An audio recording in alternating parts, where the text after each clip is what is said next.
Hello everybody, and welcome to the first in the series of Dialogues Around Death and the Three Principles. My name's Gillian Fox. I'm a certified Three Principles trainer and facilitator, and I'm also a certified Clarity coach. I guess you could say we're going to be talking about the last taboo.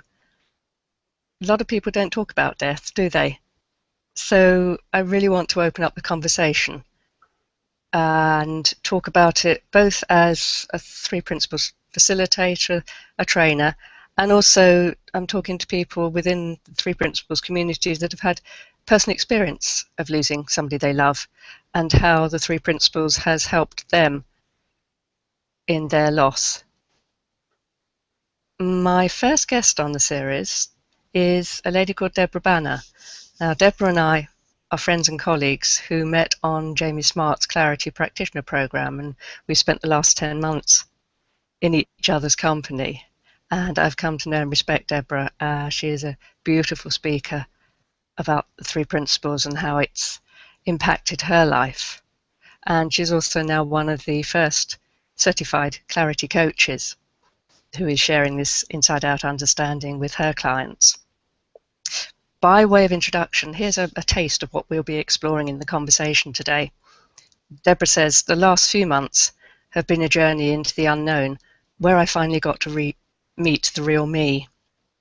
I gained a most precious gift, an understanding of how life really works. My story includes overcoming fears, phobias, anxiety, and lack of confidence. The most significant event was the death of my mother, and my unexpected reaction to it. I now offer conversations with people who see something in what I share and want a similar change in their life experience.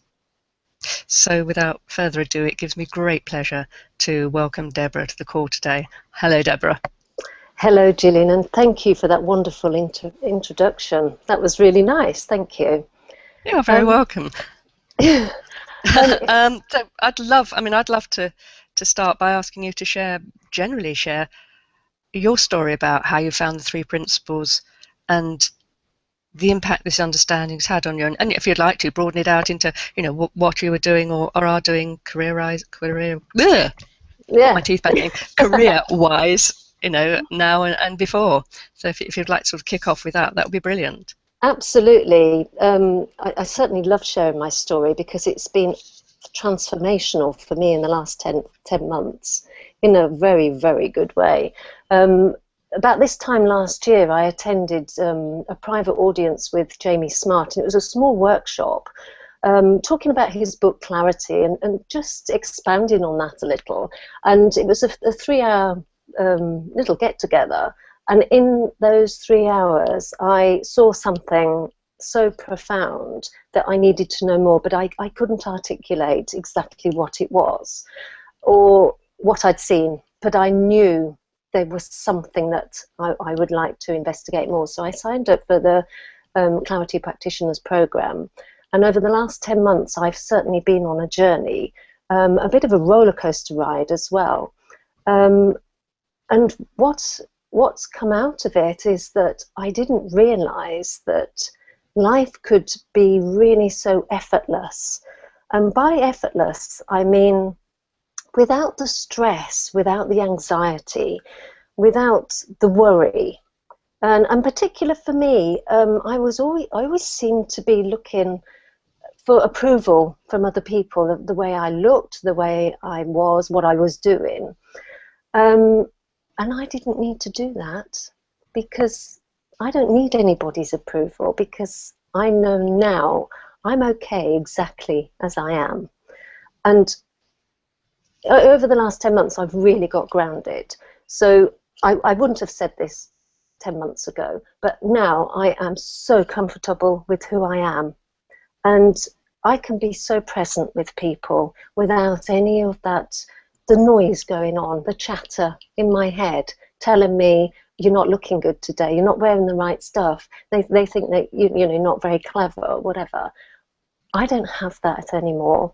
And it's so amazing just to be so present with people and really listen to them and listen to their experience of life. And what I'm doing now is mainly spending my time coaching, and I've got some amazing clients, and I'm making an impact on their lives as well, and showing them, pointing them in the right direction for a stress-free, effortless life, really. That's fabulous. Thank you. And I love what you said about how it's become effortless. Mm. And I also love what you said about, that needing approval thing that's gone. Yeah. Yes, we often feel that we need outside approval, yeah, of who Absolutely. we are and what we do, and that is going to make the difference to us. That's going to give us the confidence. And what you were saying is, you're grounded now, and Mm. you don't need that. You know where it really comes from. Yeah. It all comes from within, and it was only my thinking. Nobody was doing anything to me. Nobody was making me feel like that. It was my thinking around it all. I thought I wasn't good enough. I thought I didn't look good enough, or I wasn't clever enough. It all came from me. And the moment I saw that, it just dropped away. And what it's done now, the impact that has, not only can I serve my clients in the most amazing way, but I can now talk to people. I can talk to groups of people. I wouldn't have gone into a restaurant or a pub to meet someone. They would have had to come out. I wouldn't have walked in on my own. I felt that self-conscious. I don't mind now if people look, because there isn't the thinking around it. I'm not thinking or second guessing what they're thinking, because it doesn't matter. It doesn't matter. As long as I feel and I know I'm okay, then I don't need to do that. So, and it took so much effort, of course, every day worrying about what people were thinking and what I was going to do, and I should do better. That took a lot of energy. So I feel I have so much more energy myself for other things, and I have so much more time to do what I really love doing. And that is serving people in the best way that I can, to show them that life, it is actually quite simple when you get that grounding. Mm. And as you say, it was all coming from, or always all is, coming from your thinking, Yes. 100% of the time. Yeah. We're always It feeling our was, thinking. it was as simple as that. But it did take me the 10 months on the course, on that journey, to really get grounded and sort out my thinking, basically, and let it drop away. And it certainly did. It certainly did. Mm-hmm. And it's interesting, isn't it, how we have small little pops of insight, and then sometimes there's the huge great, what we call on the course, we called Yeah. it the Hollywood moment, the I Hollywood had one of insight. those, yes. I had one of those on the last weekend of the course. And that was absolutely amazing, because I saw the truth about what had gone on, and the way that I live now, without the thinking, without the chatter going on in my mind. I can have a perfectly silent mind. And that's where you, as I say, you can be very present with people. But that's also where all this fresh new thinking can come in. And you can see what you need to do. And it's made such a difference that I'm actually seeing what's around me, and I'm appreciating, what is around me and the people around me. I couldn't do that before because I was too busy. There was too much going on in my head to be able to do that. So I see so much more now, which is lovely.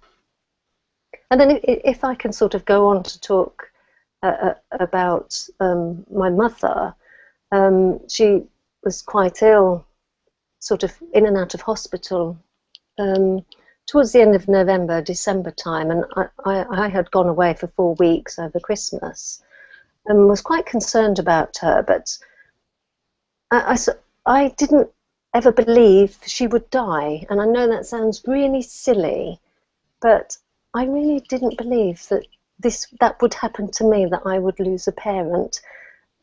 when I look back, of course, we're all going to die at some point, and that's the way it works. That's the way life works for us. But I just didn't think, I couldn't comprehend that. And when I came back, and she was very poorly, and then she got well. So I thought, it's fine. Everything's going to be okay, because it's always okay. And then she got pneumonia, and sadly, after, she just faded away, really. What I saw was, when I went to see her just a few hours before she died, I didn't actually know that she was dying, because I couldn't accept that was going to happen in my family to me. And then it sort of hit me like a ton of bricks as we were driving to the hospital, and my sister said, "This is it. She's going." And I was going, "Well, she can't. She's the figurehead. She can't go." And so I got to the hospital, and I was very, very upset. And then it just suddenly struck me: what if she didn't know this was it for her? What if, this pneumonia, you sort of, it's quite a horrible thing to go through. What if she doesn't know, and then I turn up and I'm really upset, and then she's upset because I'm upset? So I managed to compose myself and just sort of thought, well, I just need to be me. I just need to be there in whatever capacity that she requires. And she was able to talk a little bit, but I was just aware that I just needed to be there and hold her hand, and she was drifting. But the thing that struck me the most was the peacefulness of it. And I know that if I'd gone into that hospital very upset, and it's traumatic, I mean, it is absolutely horrible, to think that your mother's just about to die. I know that if I'd gone in and was crying and everything, I would never have seen that. I would never have felt that she was peaceful. And and if she'd have seen me like that, could she have gone so peacefully? I don't know. But I know through my grounding that what I believe happens now is that nothing ever disappears. Nothing ever goes. It still exists in some form, whether it's some form of energy. That's what I believe. And that this is my experience, and these are my thoughts around it. But I somehow think that peacefulness I saw was, yes, the body is just a vehicle for your soul, for that person who does who's aware, that person who does all the thinking, the person that sees. The body is just a vehicle for that, and we're given this body to maintain and look after through our life. But that soul is energy. It can't be any more than energy. Where has it come from? Yes, it's made up of genes, but that's really your body made up of genes, and your brain and everything. That's soul, because we're all different. We're all having a unique experience of life. So we are unique, otherwise we'd all be clones of someone else. And I just feel that is such an amount of energy that can't just dissipate and go. It has to be somewhere. So I take great comfort in knowing that she must be some form of energy. And that's how I see it. So when I heard that she died, I had this amazing comfort. It was like a glow that came over me, that I just knew she was okay. I just knew she was okay, because I'd seen her so peaceful. And in her eyes, I saw everything stripped down, anything that she thought she ever was in her life, stripped down. And I saw her for what she was, a beautiful, peaceful person, a beautiful soul. So when she died, obviously it is upsetting. But my experience was, it was so comforting for me to know that she's okay. Now, I don't know why I know that, but the feeling I got during that day that she died, I was able to go to the family home and be very calm and just talk. And as a family, we had such amazing conversations about Mum. It was beautiful.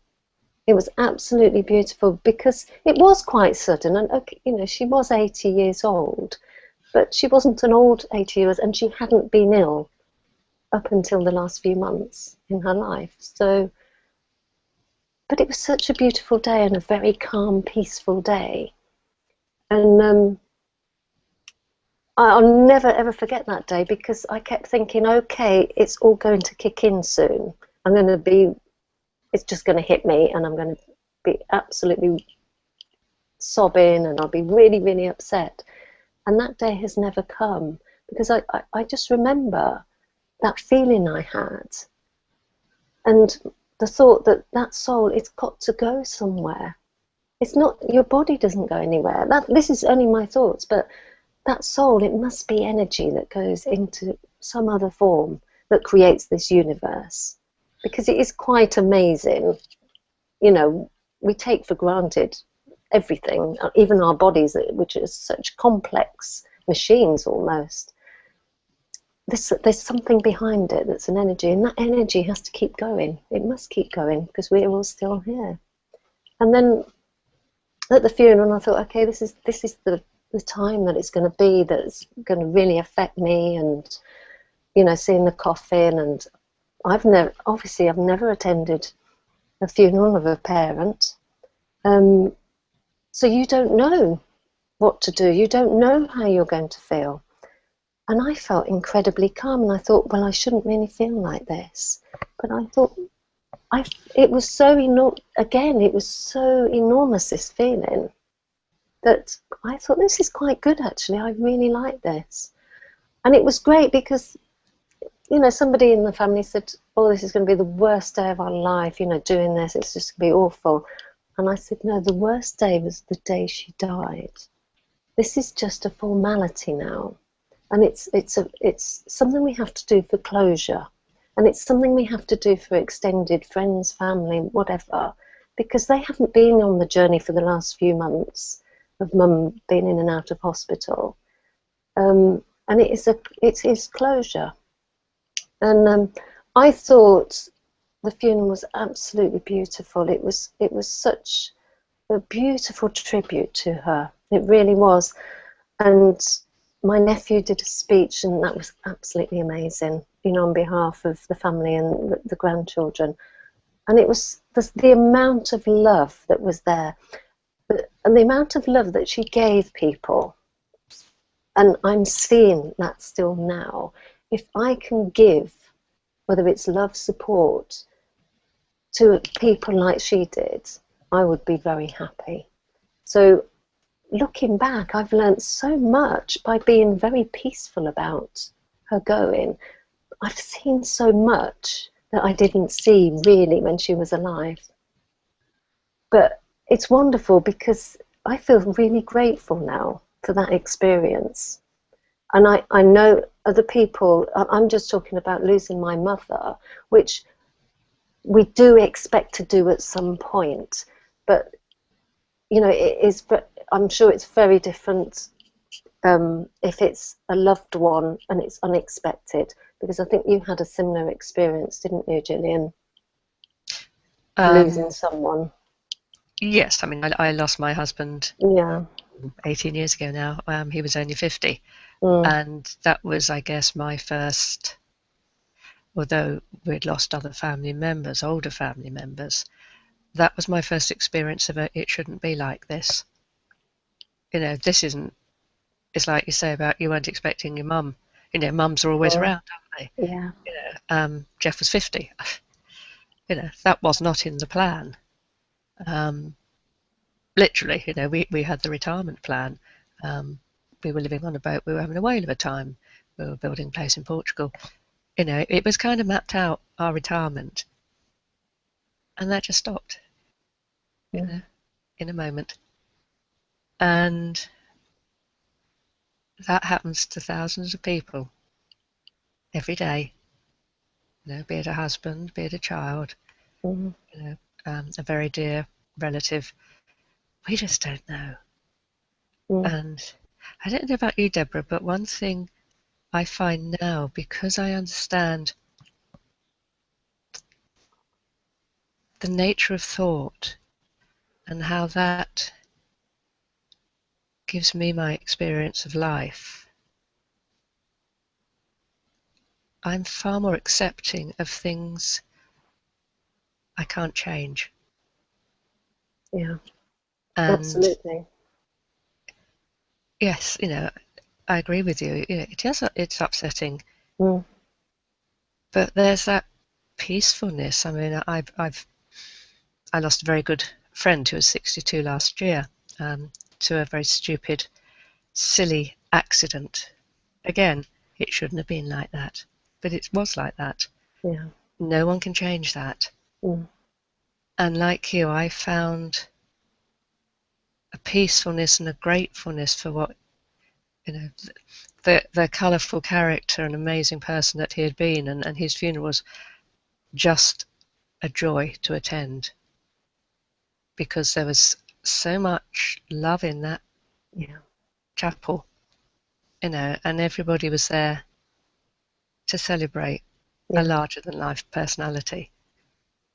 And I think now that's how I feel when I go to funerals. We sadly lost, in my wider family, a 17-year-old a few months ago. Now that, again, it shouldn't have been like that. She was 17, for goodness sake. But it was. That's what happened. Yeah. And it's that coming to terms, I suppose, with that this is what's happened, and not taking the emotion out of it, but just going, I know I can't change this. I can't bring somebody back. Nobody can do that. What we had with them, was hopefully a great relationship, and we can remember the good times. But again, it's they die once. I remember reading something Byron Katie wrote that went along the lines of, when we drag our painful memories of somebody dying, if we hold them on our shoulder for ages, and we go back to that moment when they died, and we keep revisiting it and keep revisiting it, and we're still in that sadness and that feeling that happened then, all those emotions that happened then. And she said, the person that died, they died once. You're actually making them die over and over and over again. And that really hit me as, why am I doing that to them, and why am I doing that to myself? And it was suddenly, I could go somewhere that had a familiar feeling. I mean, I used the example of a marina because we had a boat in a marina, and that was a great time. And every time I go to a marina, I started this train of thought that said, this is a very sad experience. My husband's not here. La la la la la la la. I couldn't enjoy that setting, even though what happened 18 years ago. There was still this bang in front of, this was in front of my eyes, this story going on. And I think it was, I was at a retreat with Jamie Smart, and I was sitting, we were in Spain, in Sitges, which is a fabulous place, lovely warmth, lovely pleasant evening, and we were all out for a drink before dinner, just sitting, at a table, and I noticed that I was actually sitting in a very nice marina, and I waited. I waited for the normal stuff to roll out, and I waited. I waited. I'm kind of poking at it. I'm going, what's going on? Nothing's happening. I'm actually really enjoying this. It's really nice. Lovely. And that's when I actually got that I make it up. I create my experience of reality through my thoughts in the moment. And I didn't have to bring the past into my thoughts. You know, that, and if the, and they, it kind of, yes, it popped up, but it just went because that was then. And that was a really, really big insight for me. And it was like, it's like being free. It was like giving Jeff the permission, if you like, for him to be whatever form of energy he is now, and for me to just carry on with my life because I'm still here. Yeah. And I've got stuff to do, you know, and it was just such a big insight. That's amazing. That's a lovely story, actually, and it is very liberating, isn't it? Because we will only feel what we're thinking at any given time, and the fact that I was waiting to be sad, I feel very grateful, and I feel very lucky that this grounding came at the right time, you know, around my mother's death. So what would I have reacted? I don't know, because I haven't got that frame of mind anymore. I don't have that mindset that when someone dies, you have to grieve, you have to be like this, you don't talk about it. You don't, you know, and who's going to do the funeral arrangements? Because, you know, you don't talk about stuff like that. Nobody knows what to do. Why shouldn't we talk about it? Because it's an event that's happened. We don't, I know it's a joyous event when a child is born, but we don't keep reliving that event unless it was traumatic, giving birth or whatever. But why do that? Because there's so much joy around a baby anyway, or somebody who died, like we said. There's so much joy around their life. She had an amazing life, and she touched so many people. That's what's enormous for me, and I think it's amazing. I think she had an amazing life, and I think she was an amazing person. And that's what I want to do. And that's my path now, is to serve my clients in the best way I can, to be amazing people too. And you know, to understand that you don't have to take events from the past, however traumatic they were, and keep feeding it and feeling how you did when it happened. It doesn't have to be like that, because we're the only ones that have control over that. And when you understand is that you are making it up, that it's just thought, you can easily have some wonderful thought around the person, something wonderful that they did in their life. In a second, you can switch that thought in a second. And we can choose which thought we have. And I choose to think, what a wonderful time she had, and, you know, and what she did in her life. I just think it's amazing. I am so lucky. And I also I wanted to share my story because, yes, it is just my experience and my story, you know, around the death. But it also gives people hope, or gives them another perspective on death. It doesn't have to be like we think it is. It doesn't have to be somber. It doesn't have to be, you know, just dreadful all the time. You know, when the day that she died early in the morning, and that day when all my family got together, we were laughing and joking by the mid-afternoon. You know, we had such a lovely connection together, such a lovely connection. I would never have dreamt we could have done that.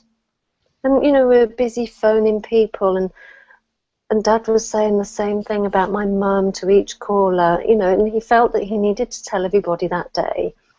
And by the end of it, he said, I should be saying this in my sleep tonight, you know, this little patter about your mother. So we saw the funny side of it, not about her dying, but about what happens afterwards. But that connection that we all had was amazing, absolutely amazing. You know, it just was beautiful. And as I say, the chapel, like you were saying, to have so many people that loved her in that place and feel the love, that was precious. That really was. That was amazing. And how, I'm curious to know how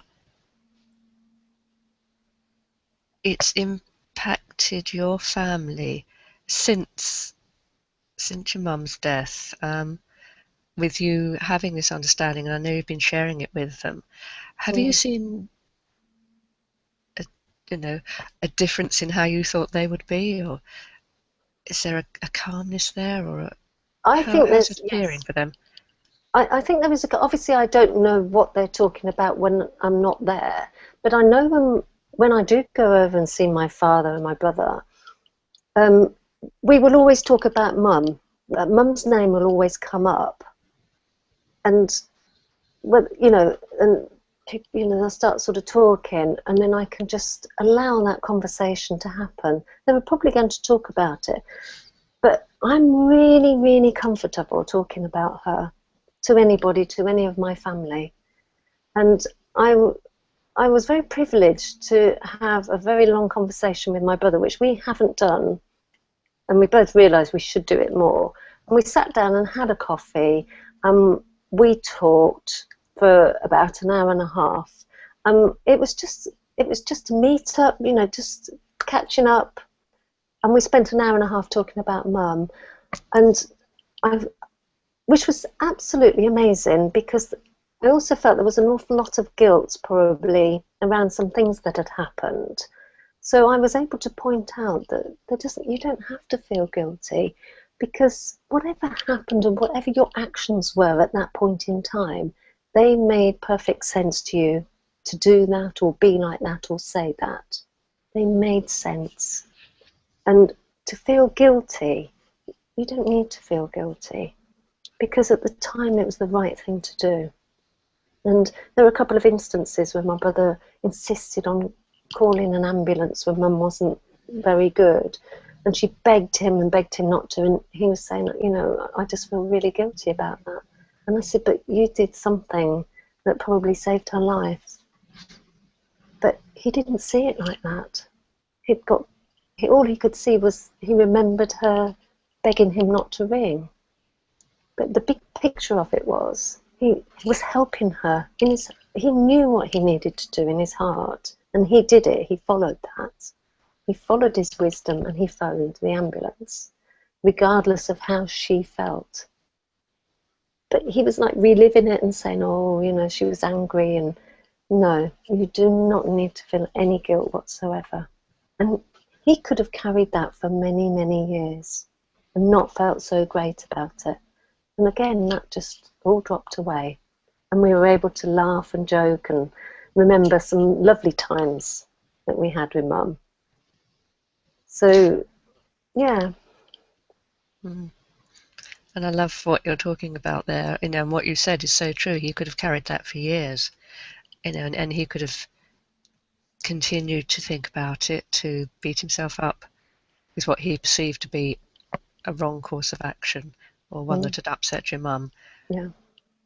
And that's so often what happens, isn't it?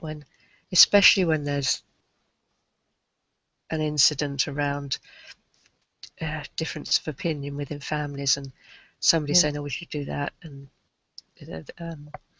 everybody sits back afterwards and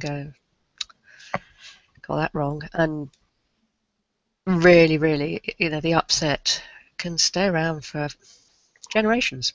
Yeah. How many Absolutely. families split open Mm. because Mm. things are said and done, and Mm. grief takes people different ways, and things are said in the moment that Mm. can't be unsaid. But it's kind of, we're all innocent in this, aren't we? We're all innocently Absolutely. doing the best we can. Mm.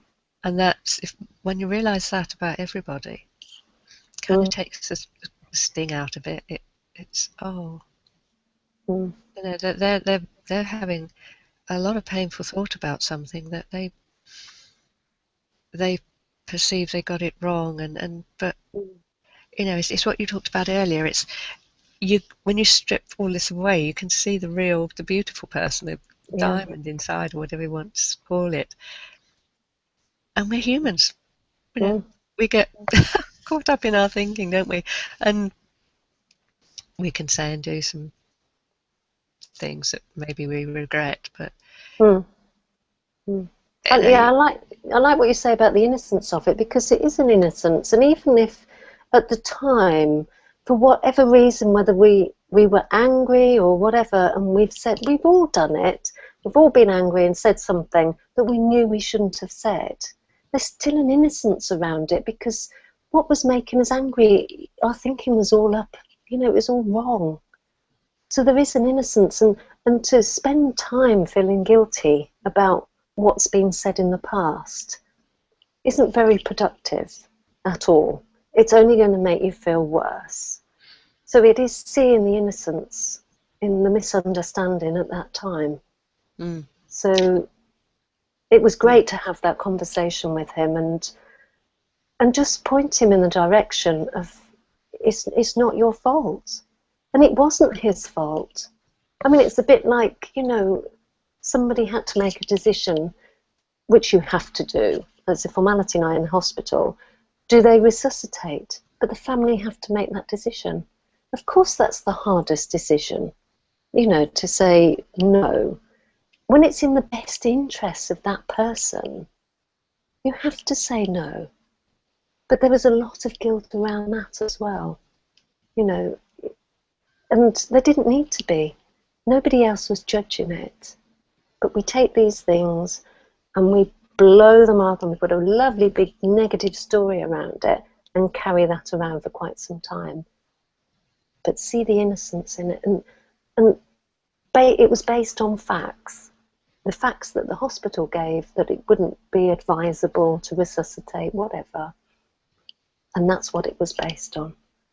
But we're very good as human beings as twisting that round and, it's all my fault and everybody's going to think I'm awful. And I've been there. I did it for many, many years. But I don't anymore. I don't do that anymore, because it's just the thinking. And that's the bit we can control. Nobody else is going to affect us. Nothing on the outside of you can affect you. It's only your thinking around it. Whatever thought you put to it, that's what you're going to feel. yeah, it's very much the Sydney Banks quote, isn't it, about nothing out there can harm you and nothing out there can help you, because there is nothing out there. There's nothing. Yeah, it's just we're creating our thoughts. Yeah, and our reality is very different to the next person's. But even just sitting in the cinema, I went to cinema last night with a friend. We saw a very, very silly film, and we were in the mood for just a very lightweight, sort of almost a sing-along type, frothy thing. And the people in front obviously weren't, and they were slightly rubbish, And I thought, this is really interesting. You've got 4 people sitting, one in front of the other. There was me, my friend, and these other people, and they're going, stupid film, and we're going, la la la, and we're all watching the same film, but different. And also it's expectation as well, isn't it? Yes, yeah. We can all read film reviews, and then based on that we'll have an expectation of the film, and when it doesn't turn out like we read, then we're disappointed. What about just turning up and seeing what turns out on the film? And that's a better measure than having an expectation. And do we have expectations about death and how it should be for our loved ones, I wonder? I think I did. I know I did. I say I had an expectation. I don't think I had an expectation, but I was aware of how I thought it should happen. But my thinking didn't allow that. I saw through it. And, you know, this thought would pop in, you're supposed to be sadder than this, you're supposed to cry at a funeral. And then I kept thinking, but it's so lovely. It's beautiful. You know, it was a beautiful thing. So whether it's an expectation, but I'd already I was halfway through the program when my mother died, so I had fairly good grounding at that point, and quite a high level of consciousness and awareness to be able to see through my thinking. And, well, nothing is exactly as you expect. And who said it has to be like that? But we seem to brace ourselves, don't we, for these things? Yes, and I think, you know, we've been told that there's stages of grief that you go through. You know, Elizabeth Kubler-Ross wrote a book years ago on death and dying, and what she said there, I'm not sure actually, well, is true, because we're both talking about how we very quickly got through to, I'll come back to my word, acceptance. It's my word of the day, I think, of what is. Mm. And to be able to guide other people to have that peace that you know, I hear so clearly in what you say, and also the peace I now have around, you know, people that have passed recently, and you know, going back to my husband, the people that I've lost over the last year, it has been so much easier to accept, so much easier to move on. But that can sound quite as though you're almost going, well, that's it, it's done. You know, it's not that. It's No. just, I don't need to hang on to the sadness. You know, I may stop and have a quiet moment because something might just come into my head. You know, it's just thoughts come into my head, and I can go, oh yeah, yeah, and it might even make me sad. But I know where that's coming from, and I know that thought can't hurt me, can it? No. Hello, my broadband's just gone, a bit iffy. That thought can't hurt me at all. It's just a thought. That's what it is. You know, and to understand that kind of clears away some of the terror.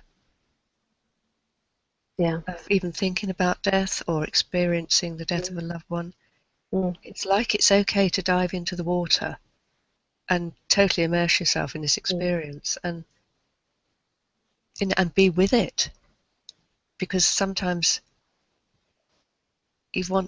people want to fight it and say that no, it can't, it just can't be like this, and everything must, I must keep everything the same because that's the only way I can see as. It's almost like it's an anchor for people to, to handle their grief, because they're in such a dark, sad place, and to be able to help people to come through that and get a peacefulness about it, an acceptance about it. I think that's a huge gift that the principles can offer people. Absolutely. And what you say about acceptance, I think it is total acceptance at what's happened. And for me, accepting, although I never saw that I'd accepted it, I just had this feeling that everything was okay, and it was going to be okay, and that she was okay because of what I know as the truth for me. And that has allowed me not to move, to move away from the event of the death. And that is so insignificant now, the event, that her life, there was a little blip where she died, but I have such beautiful memories, and I'm learning, and I come across people who share things, and I think, wow, that's amazing to be, be touched by my mother like that, and, to be helped or supported. So the emphasis has been taken away from the death, and it's just like, it is beautiful. But I couldn't do that if it was clouded. Well, the death. I mean, the death is an event that happened. The person left. But I still think, there's some form of energy. But I feel there's some form of energy as well. I feel it. So that's I wouldn't even say acceptance to it. It just seemed to be okay. It just seemed to be absolutely okay what was happening. And it was going to be okay. And that is really nice to know, because when something, whether it's a trauma, a death, anything, we don't know that we're going to be okay. Generally, we just don't know. We're frightened about what's going to happen. But there isn't any fear. You are going to be okay. We've all been through traumas in our life at some form, whether it's when we were younger or now, or we think we're going to go through one. You're here now, you're okay. Whatever happened, you will be okay in some form. It might not turn out the way you expected, but you'll still be okay. Mm. And one thing that shifted enormously for me was that I have no fear of death now. I was absolutely, I couldn't even think about it, myself dying, because I can't leave my children, partner, whatever, family. But I don't have that fear anymore. There isn't a fear, because it's okay. It's part of life. It's like being born. You get born, you live, and then you die. It's part of the process. What you do in the middle is really important. Make the most of it, and absolutely get grounded and be the real you, be the true self. Absolutely, be totally comfortable with yourself, and no qualms about what you're doing or what you should be doing or anything like that. If you can find that, it's amazing, absolutely amazing. And there doesn't have to be any fear in it. It's gone.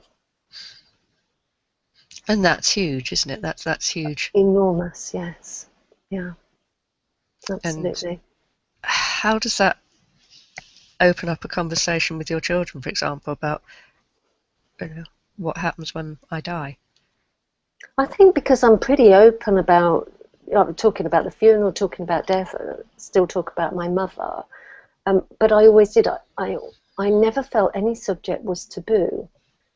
It's a little bit what we were talking the other day about money. A lot of us were brought up, you don't talk about money, it's vulgar. And then you have this really strange relationship with money. Well, I did. And I've had to learn about money, even though I'm an accountant by trade. Even though all of that was different. That wasn't me. But when it came to my money, I had this really weird relationship with it. Now I've learned to master money and put it in its place. It's not a vulgar thing. It's a means of exchange. What would we do if we didn't have money? It's just currency, basically. But we attach a lot of stuff to it. We attach an awful lot of energy to it, don't we? Absolutely. But if you took money out of the equation, just think, well, what would you do that was different if it didn't depend on money? That's a really interesting question. But yeah, going back to my children, I'm really open. I don't talk about death. I don't talk about me dying or anything like that. What I do talk about is living. And taking opportunities and not worrying about what you should be doing in 5 years' time. What job you should be doing that makes you look successful.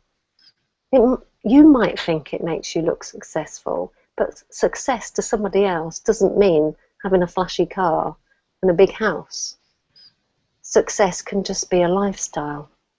I think I'm pretty successful that I have my own business and I choose to work when I want to work. I have to earn money, so but I'm not tied to 4 weeks holiday or anything. That's freedom. I needed my freedom. So that's my success, that I've got my freedom. But so they're the conversations I have. It's more about life, but not fearing death. Mm. And that, I would imagine, makes it a lot easier for your children to talk to you about taboo subjects.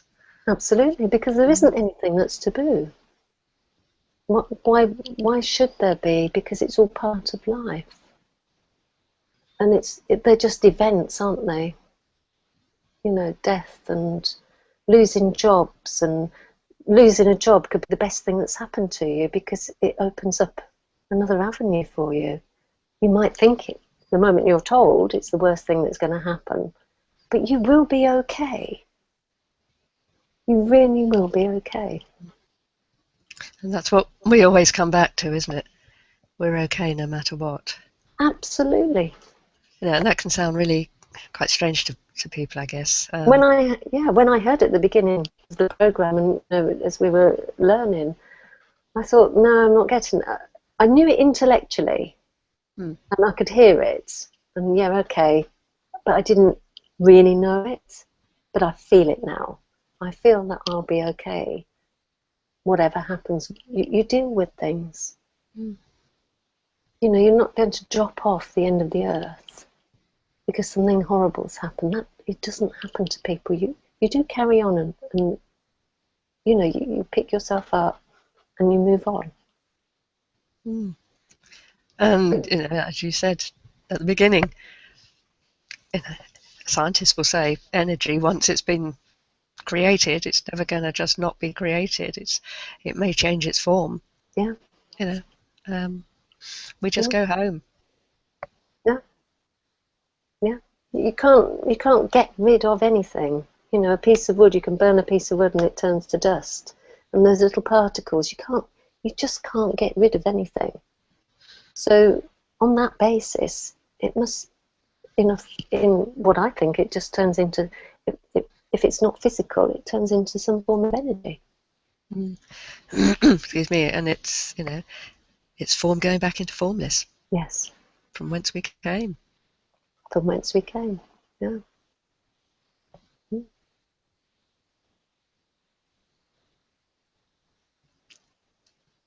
Deborah, it's been lovely talking to you. I think we've reached that point.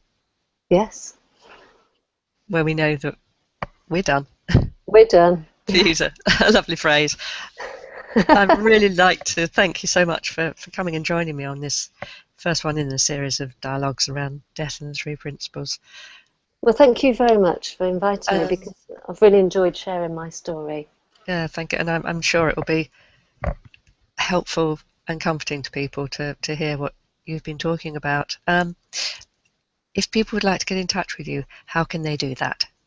The best way to get in touch with me is by email, and my email address is bannerdeb, BANNERDEB @gmail.com, and that's Lovely. the easiest way to get hold of me. And you're working with clients within a business capacity or personal capacity, or both? Both, actually. Yes, I have conversations with my clients. I don't call it coaching, although it probably is something that they could understand. But yes, I have beautiful conversations with clients that points them in whatever direction they're not going in at the moment. So yeah, and it's working. Having some great results. That's excellent. Deborah, it's been a delight having you here. Thank you. And I'd just like to say to everybody that's either watching live or will be listening to this, this is the first in the series. I'm going to do quite a few different interviews with practitioners, as I said, and with teachers and facilitators, both speaking, as Deborah and I have been, about personal experiences and also looking at working with people that have suffered bereavement within the three principles understanding. And this has such a profound difference that it can make to people when they are in that space of being bereaved, of feeling lost, of having deep grief. And I think it's a huge privilege to be able to help people move forward from that. So the next one of these conversations will be on Thursday, and I shall be talking to the delightful Tammy Fury, who's a very experienced Three Principles facilitator. And so I look forward to welcoming you all again to the next conversation. I'd like to thank Deborah once more for her time and for her lovely contribution. Thank you, Deborah. Thank you. It's goodbye from Deborah. Goodbye. And it's goodbye from me until the next time. And thank you all for listening and watching us. Goodbye now.